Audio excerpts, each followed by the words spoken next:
momen emas. Kalau saya tanya sama Bapak dan Ibu, Golden Age itu kapan sih Bapak dan Ibu?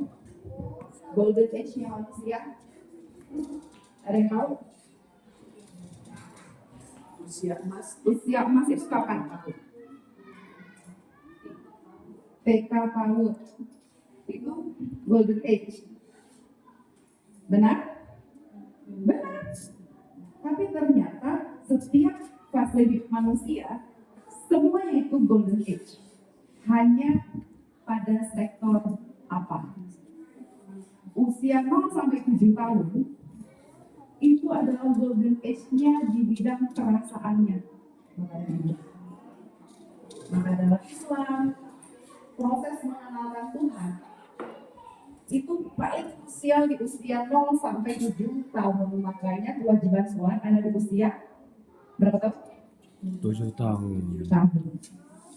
Sebelum usia 7 tahun wajib sholat? Tidak. Di agama lain mungkin juga sama. Maka narasi yang kita kembangkan bukan kalau kamu tidak sholat kamu akan tidak, tapi kalau kamu sholat, nah Allah akan sayang. Kalau kamu pergi ke gereja, nah Tuhan akan melihatmu dengan penuh kasih di sana. Jadi kalau saya salah hidupnya. Kalau kamu sholat, kalau kamu bersedekah, Ferrari, sholat subuh 2 rakaat, nah seluruh dunia punya abang sama punya kakak. Seperti pahalanya ya, pahalanya itu. Seperti seluruh dunia lebih berharga daripada seluruh dunia dan isinya. Maka yang dikembangkan adalah narasi-narasi yang membangunkan imajinasi mereka tentang perasaan mereka tentang hal yang positif terhadap agama. Maka usia 0 sampai 7 tahun penting bagi kita untuk menanamkan kalimat-kalimat positif tentang ketuhanan yang cinta satu. Beranjak pada usia 7 sampai 14 tahun. Apa yang berkembang kepada Ibu? Itu adalah yang paling berkembang adalah fungsi sosial mereka. Maka di usia 7 sampai 14 atau 13 tahun, menurut Ustadz Hari Santosa dalam fitrah based education atau pendidikan berbasis fitrah, maka yang dikembangkan itu adalah bagaimana mereka bergaul. Usia 7 sampai 13 tahun itu di usia mana? SD. Makanya kita memperkenalkan mereka dengan istilah ekstrakurikuler. Kita memperkenalkan mereka dengan istilah kokurikuler. Jadi bukan tanpa ada yang aling-aling ya, bukan enggak sebabnya kenapa di SD itu mulai diperkenalkan ekstrakurikuler, di TK atau di ETA enggak ada. Semuanya itu berdasarkan kajian Bapak Ibu bahwa ketika di usia itu anak-anak itu harus diperkenalkan kepada hobinya. Sekarang kita lihat anak-anak kita hari ini. Mereka kira-kira masih punya nggak kalau ditanya hobinya apa? Bingung nggak mereka kerjanya? Banyak yang bingung. Kenapa? Karena pilihan mereka seolah-olah dibatasi hanya sampai gadget saja. Scroll TikTok bu, bikin TikTok bu. Padahal zaman kita dulu ibu izin sama namanya bu. Bu Lulu. Bu Lulu zaman kecil ibu hobinya apa? Memasak, masya Allah istri idaman. Sampai besar. Zaman SD hobinya memasak ya. Saya dulu hobinya masak, tapi pakai kerang dulu ya, pakai bakar kerang. Anak sekarang masih ditemukan nggak main kerang-kerang masak-masakan? Nggak. Nggak lagi main karet. Masih ada kalau di sini di Medan udah nggak ada lagi. Jangan main karet kalau di Medan. Kenapa? Halamannya terbatas. Iya kan?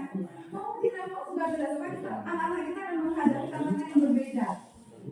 Dan hari ini kalau kita tanya, kalau kita ingat-ingat pas kita kecil bu, atau yang hari ini megang kelas 1 sampai kelas 3 SD boleh angkat tangannya, yang megang kelas 1 sampai kelas 3, ya, ada Ibu Desi, siapa lagi? Pak Yahya, ada lagi? Yang lain kelas besar ya, yang pegang kelas 4 sampai kelas 5? Kami semua bu. Semua ke SD apa? Pak I. Oh iya, lupa ya. Oke, pernah nggak Bapak dan Ibu di kelas, biasanya masih terjadi di kelas masuk anak-anak itu bertanya hal-hal yang random yang nggak masuk akal. Pernah, misalnya apa? Itu bukan random bu. Itu ada yang salah sama gurunya. Kalau ada yang lain itu bermasalah bukan muridnya, gurunya yang bermasalah. Muridnya nggak betah sama gurunya. Muridnya nggak betah sama gurunya. Ya, mendapatkan pertanyaan dari anak-anak. Boleh angkat tangannya seseorang? Boleh? Katanya banyak. Ini saking banyaknya nggak ada apa gimana? Pak, ya silakan Pak Ustadz Fahri. Fahri aja. Silakan Pak Fahri. Nah, jadi Bu, waktu proses belajar mengajar, saya mengajar PAI bidang studi pendidikan agama Islam. Ada anak itu berkata begini, Bu, Pak, mama saya itu nggak pengen ke Mekah, pengennya ke Australia, jalan-jalan ke Amerika. Nah, daripada ke Mekah itu bagus jalan-jalan daripada ke sana. Itulah hal-hal random di saat proses belajar materi fikih kadang tidak langsung. Terima kasih. Baik, terima kasih. Bapak meresponnya waktu itu gimana? Ya kalau untuk ibadah kalian jalan-jalan bagus ke Mekah, tapi kalau banyak Dua saya juga saya akan bertanya berapa hektar kebun binatang itu saya tanya. Dalam ayatnya ke Australia. Oke, terima kasih. Yang lain, pertanyaan yang berupa